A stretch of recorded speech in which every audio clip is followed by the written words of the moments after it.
Abim ya, abim ya. Abim bana bir kap şapka da. Abim bana.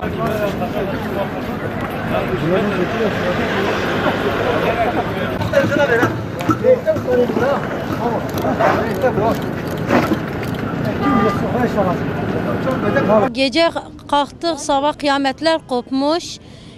Ne yapmışlar? Biz Kürt Kürt'e yaptık.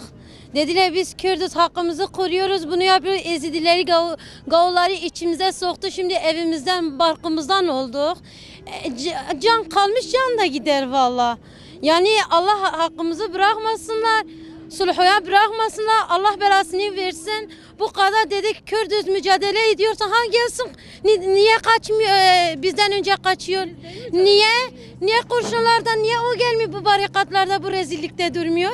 Ne oluyorsa gene biz fakirlere, biz Müslüman kardeşlerimize oluyor.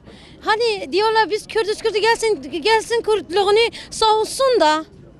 Milletini Kürtlere kandırıyorlar diye biz Kürdüz, millet oylarını veriyorlar.